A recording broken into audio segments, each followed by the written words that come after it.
Was a girl running in our group. She had a high-speed motor in a 40 Ford Coupe. She had a racing cam and a supercharged. Look out, buddy, hot rod and large. She's a hot rod.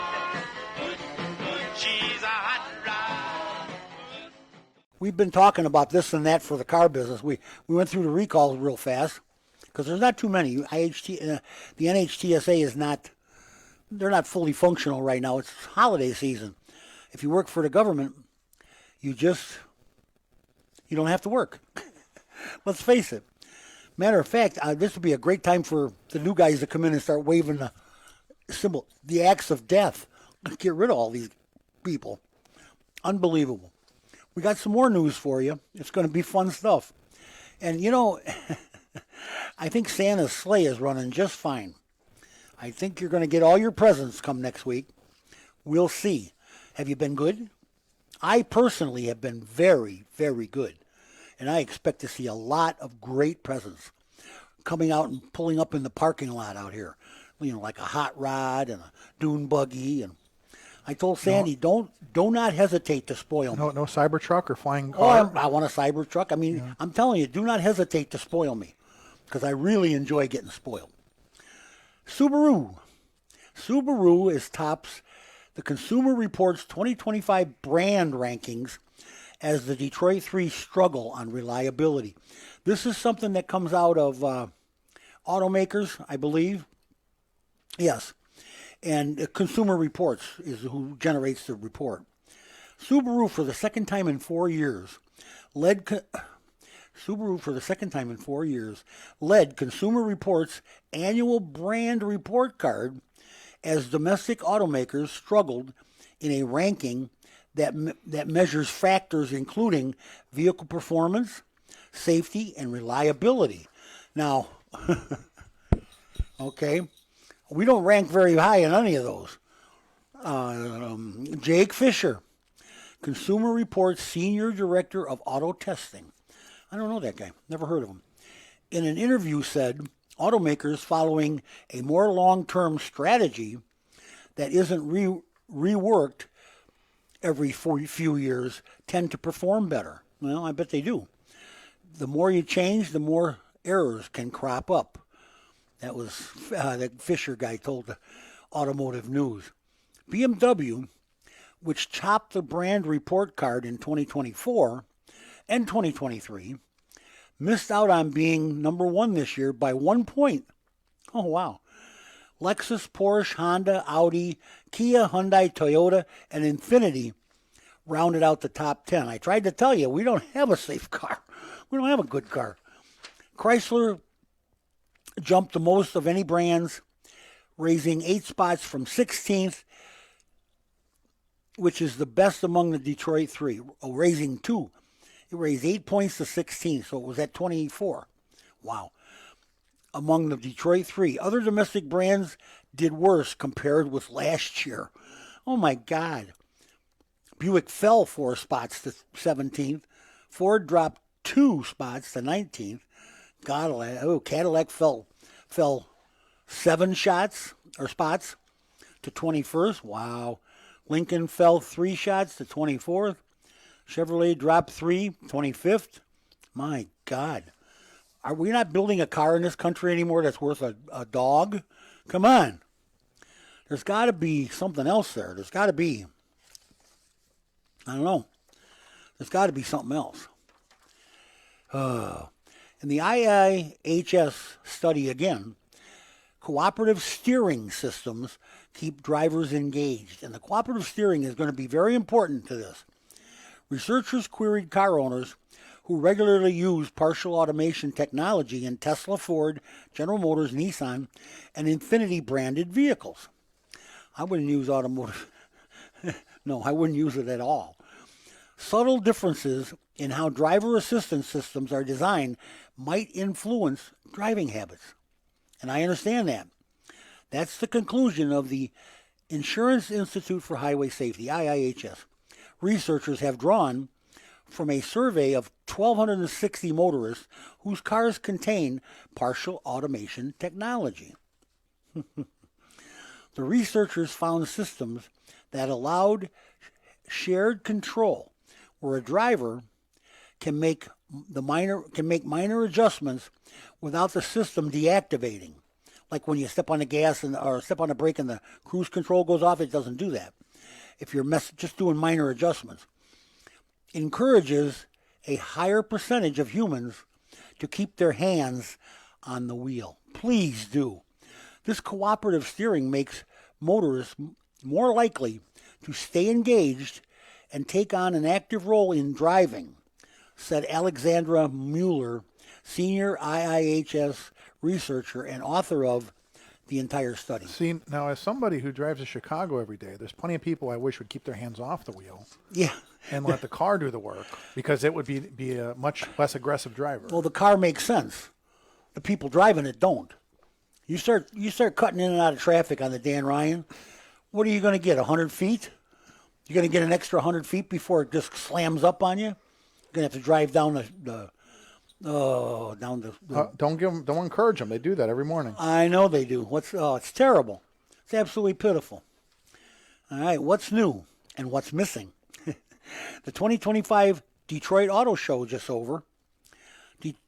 Detroit Auto Show attendees, it's not over yet, will see vehicles from 22 brands, including a Detroit 3 automakers lineup and new participants, Rivian and Ineos.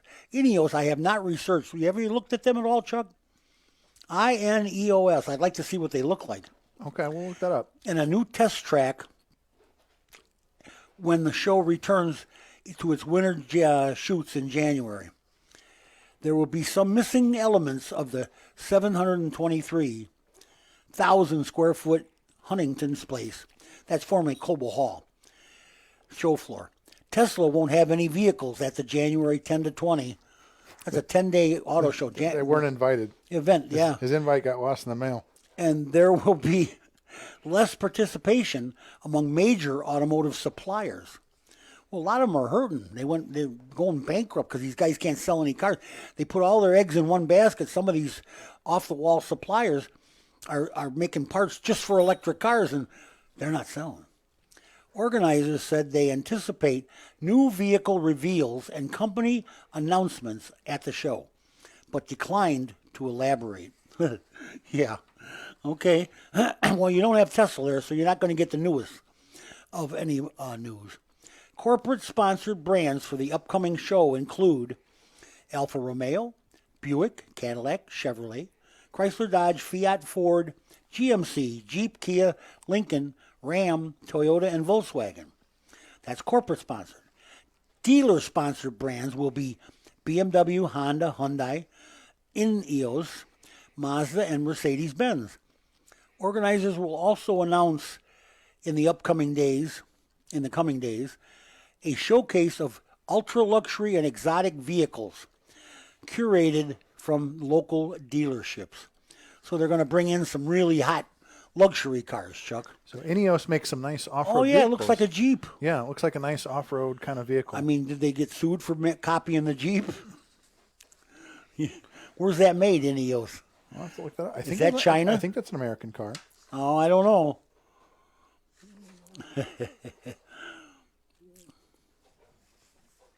Amazon. What in your life is not touched by Amazon? You tell me. Okay? Amazon is expanding the availability of its car shopping marketplace to consumers in 48 states across the U.S., including Los Angeles, Atlanta, Dallas, Miami, and New York. So they're everywhere.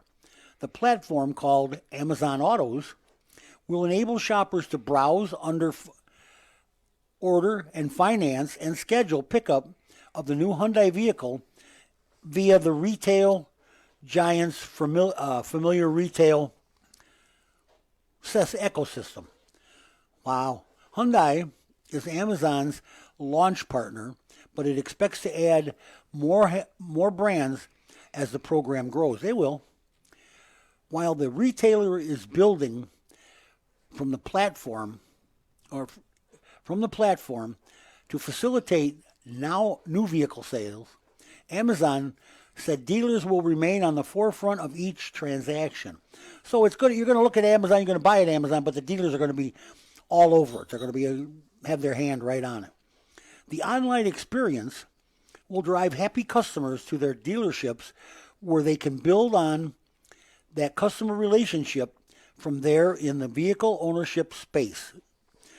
I was going to ask how this is going to work. I could just imagine your Amazon driver shows up, rings the doorbell. So I got some packages, and you're going with me to the car dealership. Yeah, come to the car dealer. We got to get your car, or your car needs a tune-up. Well, I mean, as if those guys didn't have enough to do. Now they got to deliver cars on top of everything else. Oh yeah. Well, they're going to have to get bigger trucks. Hopefully not the electric ones. Yeah, exactly. Well, they're electric trucks. Everybody at Amazon's driving Rivians. They're going to have to put a tow hitch on the back. They're going to have to do something because this is not going to work. I mean, I can almost guarantee. Well, I mean, we said the same about Carvana, and look at them. I mean, well, yeah, I was a non-believer in Carvana. Yes, I was. But again, I mean, I think that's part of understanding. Like we've talked about, I think it's part of understanding the new generation. You guys like you like to go kick the tires, go for some test drives. Absolutely. The new generation doesn't want to leave their house. If you can order a car on Amazon instead of Consumer Reports and pick it, like I want the blue one. If they don't, and if they get it in the driveway and the fenders all fall off, they don't care. They just put it on the card. Just call Amazon; they'll come pick it up again. Put it on his credit card. God. Amazon can deliver new fenders for you. Yeah, they can bring you fenders. Unbelievable, Charles. It's just unbelievable how things are going. I don't think Amazon should be selling cars, but as long as the titles get there. I mean, I think that's the other thing. Yeah, well, that's the other Carvana I had a real problem with. But Carvana's doing. I just read an article at lunchtime today. They're doing gangbusters. Carvana is up 53%. Yeah, their sales, 1.2 billion in sales over their regular. Honda, Honda and Nissan. Are you ready for this? Who's sleeping with who? We call this segment of the car show. Honda and Nissan to start talks on possible merger. Wow. The Nikkei reports. That's the stock index over there. Honda Motor Company and Nissan Motor Company are preparing to start negotiations to a possible merger, which would ultimately be expanded to include Mitsubishi Motors Company. Japan's Nikkei reported on December 17th. So somebody's got to pick up Mitsubishi and Mazda. Such a deal would create an automotive rival to Toyota Motor Company. Well, yeah, that would effectively consolidate the Japanese auto industry into two camps, and also provide Honda and Nissan with more resources to compete globally with larger peers. The move would follow a decision by the two companies earlier this year to work together on an electric vehicle batteries and software. Oh, good.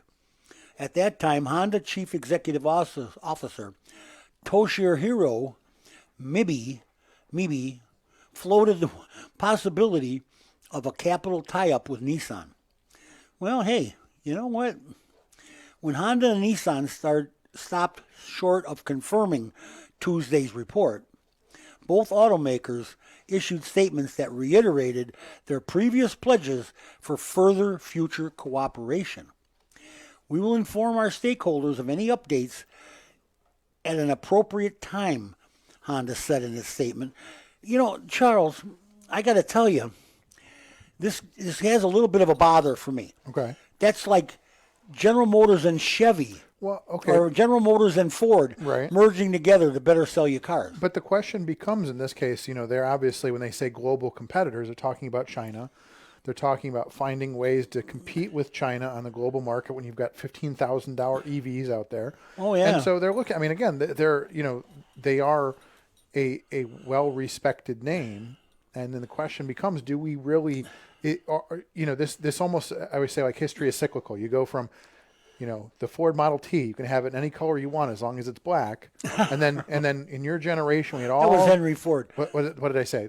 So you have the Model T, and then eventually had all these options. You had all these, you had all of these options. The Buicks, different colors, everything. different colors, different options. And now BID is going back to the Model T philosophy of only having a couple of models. I mean, even Elon, you only have a couple of models. And keep it simple. Keep it simple, which keeps the assembly, keeps the whole process cheap, which gives you a cheap car. So again, if these guys want to compete in the global market and compete with these cheap Chinese cars, the Japanese market's going to have to innovate. They're going to have to do something. But I don't think they're going to compete here in our country with those Chinese cars. First of all, I don't think Trump's going to let them in. I don't think they're going to get in here with their cars. If they do, a $15,000 SUV electric, that's going to sell. Let's just face it. They got to do something. He's right. What they're doing is it right? I don't know yet. We'll see.